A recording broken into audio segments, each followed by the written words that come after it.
I had a funny feeling that you were going to open up your monologue with the Giancarlo Stanton meaningless home run. Well, because you knew that would happen. I mean, it's on everybody's mind. His numbers aren't that dreadful. The only problem is, he's hit some home runs late and close, but the thing is, he just strikes out so much that there's going to be at-bats where he's going to leave runners on second and third. He's going to leave runners in scoring position. He struck out 209 times this year. And if you have him and Judge, they both struck out a lot. They strike out a lot. He hits the ball 150 miles an hour. Isn't that important?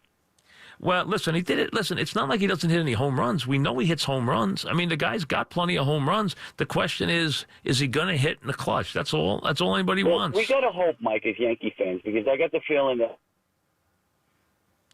What do you have? Over here.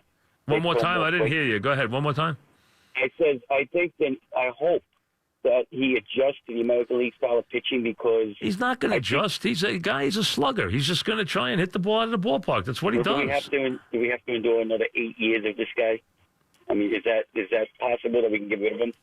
I mean, I can't see the two of them playing together for that many years. Listen, it's not like he's terrible. I mean, the guy's not. Listen, I'm not a bit. I don't think he fits the team. They don't need him and Judge. I didn't like they got him for virtually nothing. I understand that. It was hard to pass him up for that reason. There's not a lot of places you can send him. I mean, this year he's going to wind up with 40 homers or 38 homers and 100 RBIs. It's not like he is terrible, but the point is, that you just don't trust these guys in situations, and big games are about situations because they strike out so much. Now, if you put him back to back, I mean, he has struck out 209 times this year. That's insane. I mean, but that's what he is. He's a slugger. He struck out 209 times, right? That is that is amazing when you think about it. It really is. I mean, that is just remarkable. But what are you going to do? And Judge, if he had played the whole season, would have struck out basically 200 times also. I mean, he struck out, 170 times, 165 times? Let me see what he wound up with right here. Somewhere in that neighborhood. He struck out 100 and... Where is he? It was 218. There we go. It was like 170 times.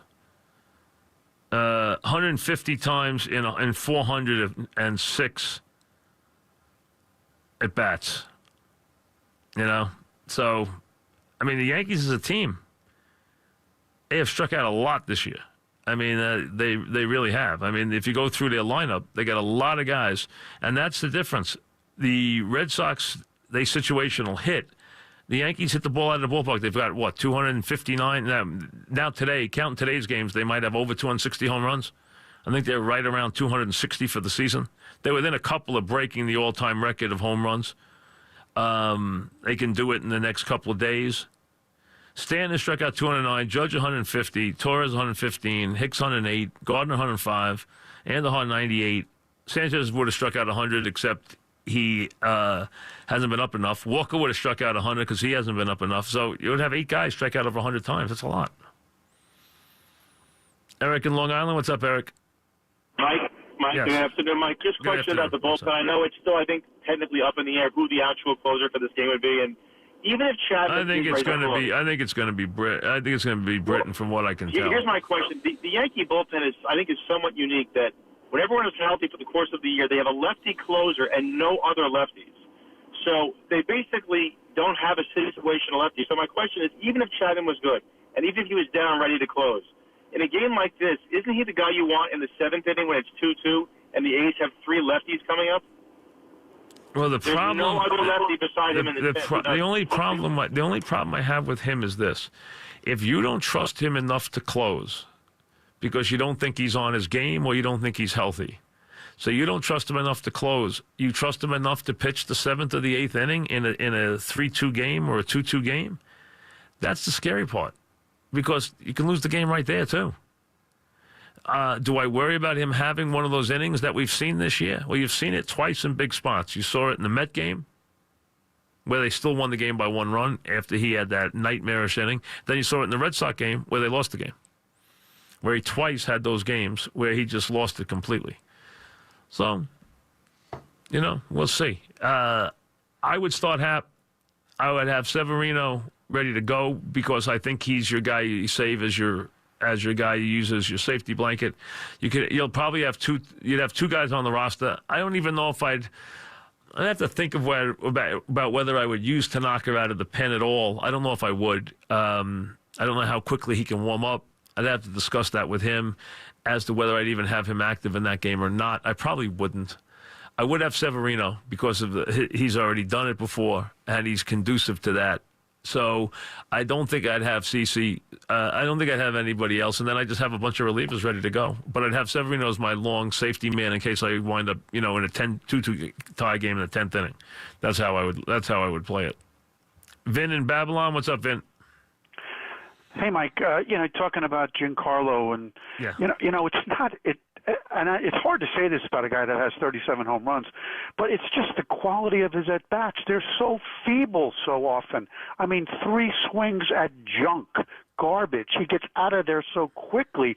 He strikes himself out. At least Judge can be a tough at-bat. I mean, he can hang in there. He walks a lot. His on-base when you have the 2 of them back-to-back, there's going to be times where they're both going to strike out with runners on base. It's impossible that it doesn't happen when they strike out 350 times combined.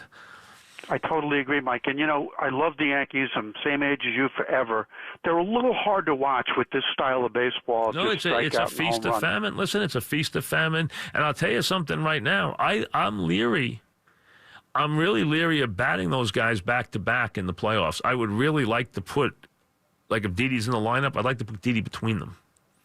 Because I don't like having them back-to-back for that reason, is that I don't want a guy to come in, a righty, to come in, and the Yankees have second and third in a big spot with 1 out, and those 2 coming up, and he blows them both away back-to-back. That's why I'd like to have Didi back between them in that game. Steve in Bayside, what's up, Steve?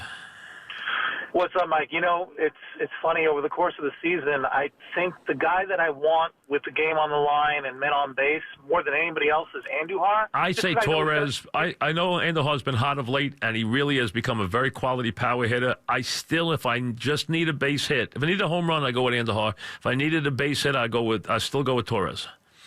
Well, I only say that because I know he's going to put the bat on the ball somehow. Yeah, and I think Torres is going to get a good at bat too. He'll take it to right field. He'll dump it. He'll do what he has to do. He'll shorten up. He'll situational hit there, which a lot of these guys won't do. So I think Andujar has become incredibly consistent. The last 2 months of the year has really become a very consistently good power hitter. A couple of other things. First of all, this is not just a Yankee problem. I heard the other day that strikeouts, this is going to be the first year in baseball history that strikeouts will outpace more hits. Yeah, more strikeouts than hits. It's been trending that way all year. And listen, this is a huge problem for baseball. This is a problem that the commissioner clearly wants to address. He feels it is hurting baseball, that the ball is not in play enough. It's become an enormous problem in baseball. They think also that the shift is an issue. I'd have to, I don't know if we're to the point where the shift's an issue or not, where it has to be treated. But the fact that the ball is not in play and there are more strikeouts than hits listen, the Yankees have 9 guys who, if they played enough at bats, would strike out 100 times. That's the whole team. That's a whole team worth of guys. That's every guy in your lineup strike. The old days, your slugger struck out 100 times, and that was obscene. Now the entire team. Think about it. You come from an era where you go back where Yogi Berra, Joe DiMaggio used to strike out 25 and 30 times a season. Even Don Mattingly didn't strike out. And by the way, those Yankee teams, the Joe DiMaggio Yankee teams used to average almost the game. They scored over 1,000 runs many years. And hit home runs. They scored runs in 154 games. I think. Your line was going in and out, but you're right. They scored runs, they hit home runs, and their strikeout numbers were incredibly. Listen, it was a big deal when Mickey Mantle used to strike out 100 times. That was a big deal. 115 times. That was a big deal. These guys now your leadoff hitter strikes out 115 times. Gary in Manalapan, what's up, Gary? Hey, Mike, how are you? Good, what's up? Nice speaking to you. Yes. First of all, I totally agree with you. Happ is the guy that we got to go to. I would like to see him pitch the game. I think that makes the most sense. Let's see what they do. Big win today. Question, I didn't listen to the post-game interview. Right.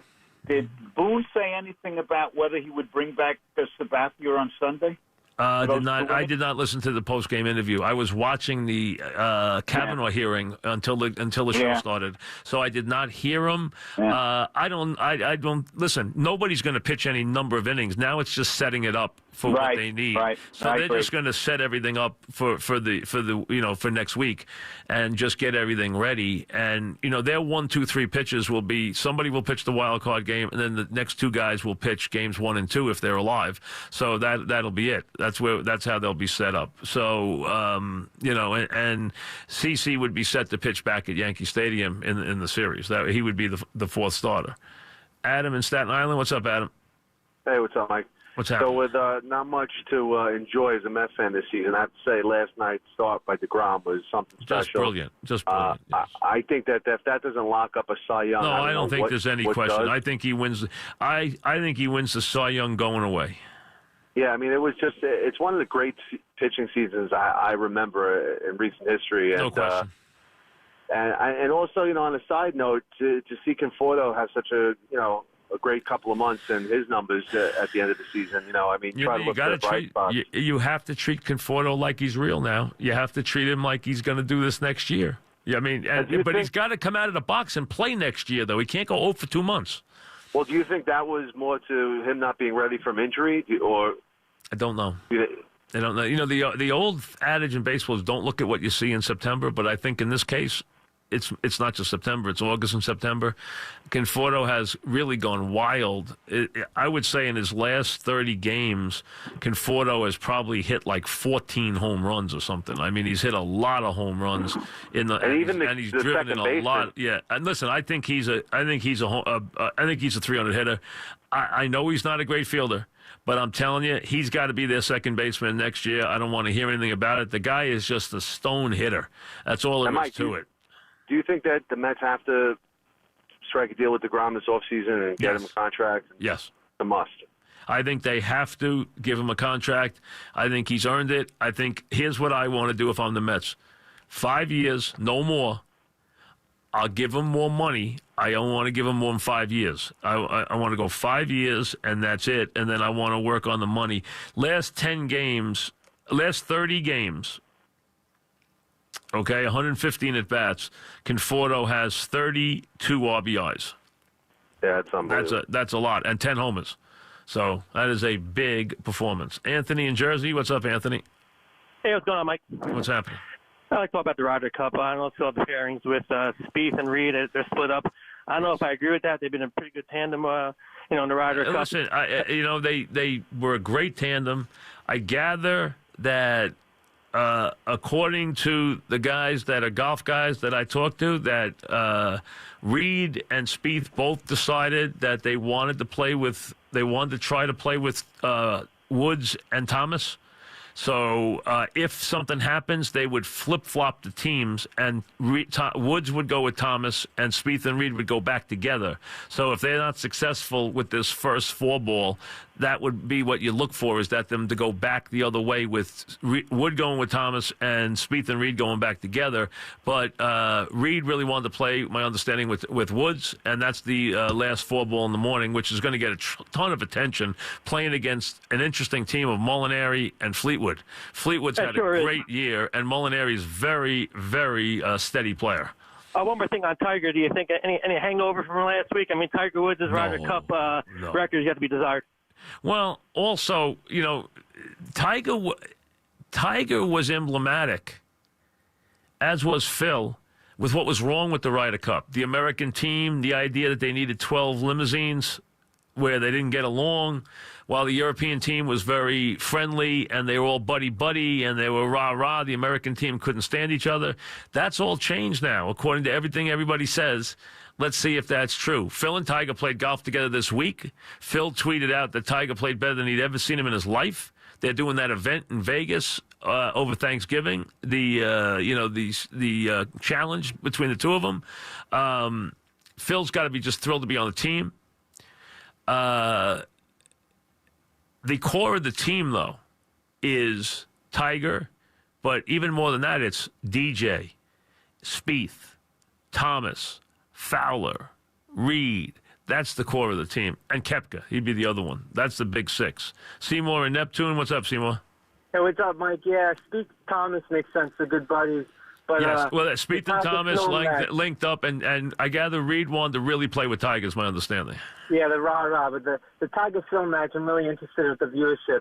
Did you hear the rumor that Trump's going to get involved? Did I hear that Trump is going to get involved? Yeah, there's a rumor he's going to be doing some commentary.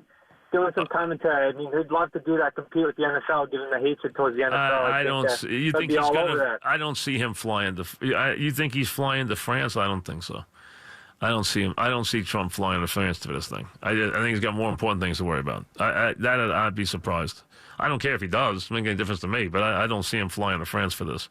It's going to be interesting. A couple things. Number one, remember, U.S. is favored. U.S. has got the better team on paper. U.S. never wins. Never wins over there. Absolutely never.